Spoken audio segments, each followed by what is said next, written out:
ఓం మహాగణాధిపతయే నమః. ఓం గురుభ్యో నమః. ఓం శ్రీమాత్రే నమః. పరమేశ్వర స్వరూపమైనటువంటి జ్యోతిష, వాస్తు మరియు ఇతర అనేకమైనటువంటి శాస్త్రములను మనకు అందించినటువంటి మహర్షులకి నమస్కారం. హయగ్రీవ హయగ్రీవ హయగ్రీవేతియో వదేత్తస్య నిస్సరతే వాణి జిహ్నుకన్యా ప్రవాహవత్. అరుణాం కరుణాతరంగితాక్షీం ధృతపాశాంకుశపుష్పబాణచాపాం అనిమాదిభిరావృతాం మయూకైః అహమిత్యేవ విభావయే భవానీం. శ్రీమాత్రే నమః. ప్రేక్షకులకి ఆ లలితాంబిక అమ్మవారి యొక్క అనుగ్రహం పరిపూర్ణంగా కలగాలని మనస్ఫూర్తిగా కోరుకుంటూ మనం ఈరోజు రాహువు కేతువు, ఈ రాహుకేతువుల మార్పు కొన్ని సాఫ్ట్వేర్స్లో ఒక రకంగా ఉంది. అంటే కొన్నిట్లో మే 18 అని, కొన్నిట్లో మే 15 అని, కొన్నిట్లో జూన్ 1 ఉంది. కాకపోతే దీని ప్రభావం మాత్రం మే 15 నుంచి స్వల్పంగా ప్రారంభమై జూన్ 1వ తేదీ నుంచి తీవ్రత పెరుగుతుంది దీని యొక్క ప్రభావం. మరి ఈ రాహుకేతువుల మార్పు మూలంగా ద్వాదశ లగ్నాల వారికి, లగ్నం తెలియని వారికి, రాసుల వారికి ఏ రకంగా ఉండబోతుంది, ఇందులో మంచి ఉంటుంది, జాగ్రత్తలు కూడా చెప్పుకుంటాము. అదేవిధంగా ఏ పరిహార మార్గం చేసుకోవాలనేటువంటిది కూడా చూసుకోవాలి. అయితే ఈ యొక్క విషయాలు చెప్తుంది నేనైనప్పటికీ కూడా చెప్పిస్తుంది సాక్షాత్ లలిత అమ్మవారిగా భావిస్తూ ఒక్కొక్క లగ్నం గురించి మనం తెలుసుకుందాం. వృషభ లగ్నము, వృషభ రాశి, వృషభం వారి కనుక చూసుకుంటే ఇప్పుడు ప్రస్తుతం ఉన్నటువంటి గోచారంలో మీకు కేతు పంచమంలోని లాభంలో రాహు ఉన్నాడు. ఈ యొక్క రాహుకేతువులు 4లోకి కేతువు, దశమంలోకి రాహు వెళ్తున్నాడు. ఇప్పుడు సో ఎప్పుడైతే ఈ మార్పు మీకు జరగనుందో దీనివల్ల కలిగే ఫలితాలు ఏమిటి? 5వ స్థానం అనేటువంటిది ఆలోచన స్థానము, సంతాన స్థానము, స్నేహితులు, లేనట్లయితే షేర్ మార్కెటింగ్ రిలేటెడ్ సంబంధించినటువంటి అంశాలు, ఇమ్యూనిటీ కూడా చెప్తారు. పొత్తి కడుపులో ఉండేటువంటి ఇబ్బందులు, వీటి నుంచి విముక్తి కలగనుంది. అంటే షేర్ మార్కెట్ ద్వారా ఇబ్బడే ఇబ్బందులు కానివ్వండి, అదేవిధంగా ఫ్రెండ్స్ ద్వారా కలిగే ఇబ్బందులు కానివ్వండి, ఇవన్నీ కూడా కాస్త తగ్గుతాయి. కొంతమంది చూడండి, ఇప్పుడు సంతానం కోసం అనేక ప్రయత్నాలు చేస్తూ ఉన్నారు ఈ సంవత్సరంన్నర నుంచి. ఆ యొక్క ఇబ్బంది నుంచి బయటపడటం, లేదా సంతానం దూరంగా ఉన్నారు కదా అని చెప్పి బాధపడేటువంటి వారికి ఇది రిలీఫ్ ఇస్తుంది కేతువు మార్పు అనేటువంటిది. అయితే ఈ 4వ స్థానం అనేటువంటిది విద్యాస్థానంగా చెప్తూ ఉంటారు. అయితే సూక్ష్మ విద్యలు నేర్చుకోవడానికి మాత్రం జూన్ మాసం నుంచి చాలా అనుకూలత ఉంటుంది. అంటే కొన్ని సాధనలు చేస్తూ ఉంటారు, అటువంటి వాటికి చాలా బాగుంటుంది. అయితే ఈ ఎంతైనా 4వ స్థానంలో కేతు అనేటువంటిది విద్యార్థులకి విద్యా సంబంధించిన విషయంలో మార్పులను ఇస్తుంది. లేదా కొంత వైరాగ్యము, లేదా ఈ ప్రొఫెషన్ కాదు ఇంకోటి ఏదైనా ఇంకో విద్య ఏదైనా నేర్చుకోవాలని అనుకోవడము, ఇటువంటివి ఇస్తూ ఉంటుంది. కాకపోతే ఎప్పుడైతే మీకు కేతువు 4వ స్థానంలోకి వస్తున్నాడో ప్రధానంగా మీరు తీసుకోవాల్సిన జాగ్రత్త ఏమిటి అంటే, మీరు తీసుకునేటువంటి గృహంలో ప్రధానంగా ఈస్ట్ ఏదైనా దోషం ఉందా అనేటువంటి చెక్ చేసుకోండి. రెండో విషయం, ప్రాపర్టీస్ వీలైనంత మటుకు జూన్ లోపలే తీసుకోవడం మంచిది.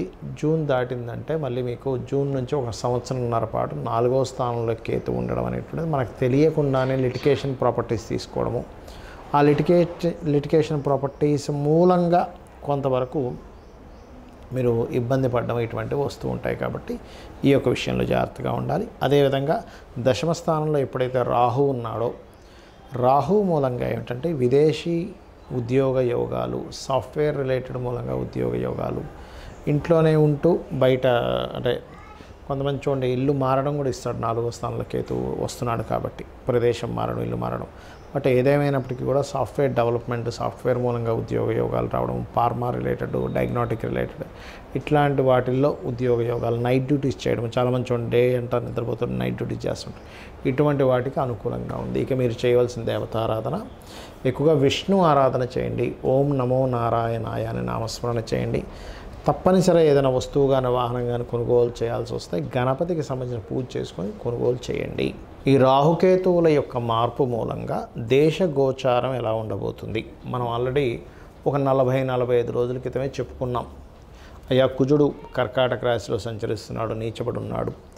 ఈ మిలిటరీకి, ఈ యొక్క దాడులకి, అదేవిధంగా రక్షణ దళాలకి, అందులో ముఖ్యంగా నేవీలో ఉండేటువంటి వారికి కారకుడు యూట్యూబ్లో ఉన్నాయి వీడియోలు మీరు కనుక చూసుకున్నట్లయితే. అదేవిధంగా ఉగ్రవాదులకు కూడా నీచబడ్డ కుజుడు కారకుడు అవుతాడు. కాబట్టి అటువంటి దాడులు జరుగుతాయని చెప్పుకున్నాం. అదే రకంగా మహర్షులు మనకి అందించినటువంటి శాస్త్రరీత్యా జరుగుతూ వస్తున్నాయి. ఇది మన గొప్పతనం కదా, అమ్మవారి యొక్క అనుగ్రహం అంతా కూడా. అయితే ఇక్కడ నేను చెప్పేది ఒకటే, ఈ దాళ్ళకి ముఖ్యంగా ఈ రాహుకేతువులు ఎప్పుడైతే రాహు మనకి కుంభంలోకి రావడము, కేతువు సింహరాశిలోకి ఎంటర్ అయ్యి కుజుడితో ఎప్పుడైతే కలుస్తున్నాడో, దీని మూలంగా మంచి ఉంది, ప్రపంచవ్యాప్తంగా కొంత జాగ్రత్త పడాలి. ఏమిటవి? ఎప్పుడైనా కేతువు గనక కుజుడితో సంబంధం కలిగితే, అందులో ముఖ్యంగా సింహరాశి అనేటువంటిది ప్రార్థనా స్థానాలు, మరియు సింహరాశి అనేటువంటిది మెడిటేషను, సహజ పంచమ స్థానం కాబట్టి మనం ధ్యానం చేసుకునేటువంటి ప్రదేశంగా కూడా చెప్తూ ఉంటాం.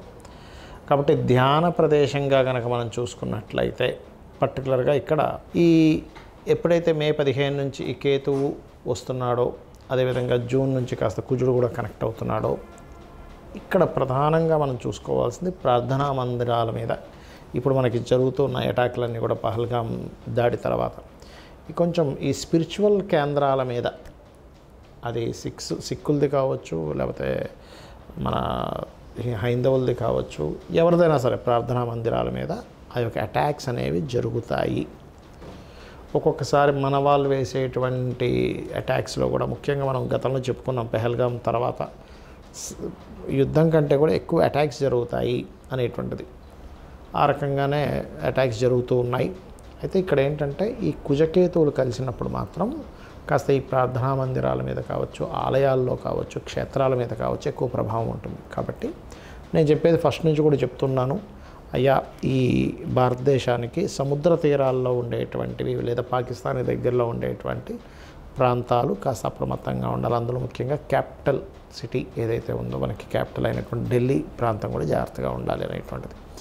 అయితే ఇక్కడ చూసుకున్నట్లయితే మరి ఏం చేయాలి? అందరూ కూడా దక్షిణామూర్తి స్తోత్రము, కాలభైరవ అష్టకము ఎక్కువగా చేసుకుంటూ ఉండాలి. మరియు మరి మంచి కూడా ఉంటుందన్నారు కదా అని చెప్పి చూసుకున్నట్లయితే, కేతువు ఎప్పుడైతే ఇన్ని రోజులు 1.5 year నుంచి కన్యారాశిలో ఉన్నాడో, మీరు లాస్ట్ 1.5 year బ్యాక్ మనం చెప్పుకున్నటువంటి వీడియోలు కనుక చూసుకున్నట్లయితే చాలా స్పష్టంగా అక్కడ చెప్పడం జరిగింది, అయ్యా కన్యారాశి అనేటువంటిది భూతత్వ రాశి కాబట్టి భూములు స్ట్రక్ అవుతున్నాయి అని చెప్పి చెప్పడం జరిగింది. అలా అదేవిధంగా చూసుకుంటే రియల్ ఎస్టేట్ అంతా కూడా ఫాస్ట్గా వెళ్తున్న రియల్ ఎస్టేట్ కొంత స్లో డౌన్ అవ్వడం జరిగింది. ఎప్పుడైతే ఈ కేతువు కన్యారాశి నుంచి సింహరాశిలోకి మారుతాడో, ల్యాండ్స్ రేట్స్ మళ్ళీ మూమెంట్ అనేటువంటిది ఉంటుంది. అంటే ఇప్పుడు చూడండి, రేట్లు ఆగిపోయి లేదా అమ్ముడు పోక రియల్ ఎస్టేట్లో వ్యాపారాల్లో ఉండేటువంటి వారు ఎవరైతే ఇబ్బంది పడుతున్నారో అవన్నీ కూడా కొంత మూమెంట్ అనేటువంటిది వస్తుంది. అదేవిధంగా ఎప్పుడైతే ఈ రాహు కుంభంలోకి ఎంటర్ అవుతున్నాడో, సాఫ్ట్వేర్ రంగానికి ఒక రెవల్యూషన్ కూడా ఇస్తాడు రాహు. ఎందుకంటే కుంభరాశి అనేటువంటిది ఏదైతే ఉందో బిజినెస్ సైన్గా చెప్తూ ఉంటారు. ఆన్లైన్ త్రూగా పెరిగేటువంటి ఇంకా డిఫరెంట్గా ఏఐ కావచ్చు, ఇట్లాంటివన్నీ కూడా పెరుగుతాయి చెప్పాలంటే. అయితే ఇక్కడ ఈ కేతువు మరి మనకి కన్యారాశి నుంచి సింహరాశిలోకి ఎప్పుడైతే ఎంటర్ అవుతున్నాడో, ఇది కొంతవరకు విపరీతంగా పెరుగుతున్నటువంటి బంగారు ధరని కొంతవరకు బ్రేక్ వేస్తుంది, కొంత తగ్గిస్తుంది కూడా. ఇది మీరు గమనించినట్లయితే ఒక 3 సంవత్సరాల నుంచి దాదాపుగా 35-40 వేలు పెరిగిందండి. మీరు 1 monthలోనే 10,000 పెరిగింది గోల్డ్ రేట్. 90 దగ్గర ఉండేది 1 lakh దాకా వచ్చేసింది. అలాంటిది దానికి కొంత బ్రేక్ పడనుంది కేతువు సింహరాశిలోకి రావడం వల్ల. ఫ్లక్చువేషన్స్ వస్తాయి, సడన్గా అప్పుడే పెరిగినట్టే మళ్ళీ డామని కింద పడడం, ఇవి కూడా వస్తూ ఉంటాయి. కాబట్టి ఈ రాహుకేతువుల వల్ల మనకేంటంటే సూక్ష్మానికి కారకుడు రాహు, సూక్ష్మ సంబంధంగా జరిగేవి కొన్ని జరుగుతూ ఉంటాయి. అలాగే ఇందాక నేను చెప్పినట్టుగా కాస్త ఈ పుణ్యక్షేత్రాలకు వెళ్ళినప్పుడు ఇట్లాంటి విషయాల్లో కొంత జాగ్రత్తగా ఉంటూ ఉండాలి. అయితే ఈ యుద్ధ సంబంధించినటువంటిది మీరు ఈ సంవత్సరం విశ్వవసునామ సంవత్సరం రాజుకి కారకుడు రవి, మంత్రికి కూడా రవి కారకుడు, అందుకని చాలా ప్లానింగ్గా చేస్తూ ఉంటారు.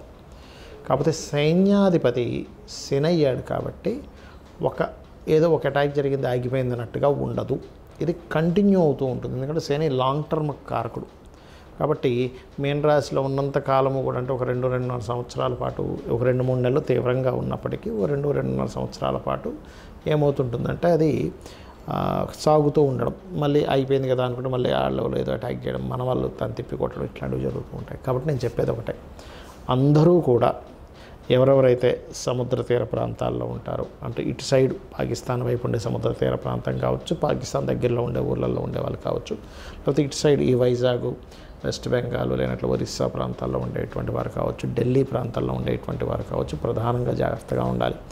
హైదరాబాద్కి ఈ యుద్ధ సంబంధించిన వచ్చి పడవు, కానీ కొంచెం స్లీపర్ సెల్స్ వల్ల, మరియు ఎవరైనా ఇప్పుడు మనకి చూడండి, మనకి లాస్ట్ టైం గోకుల్ చాట్ ఇట్లాంటి వాటిలో జరిగింది.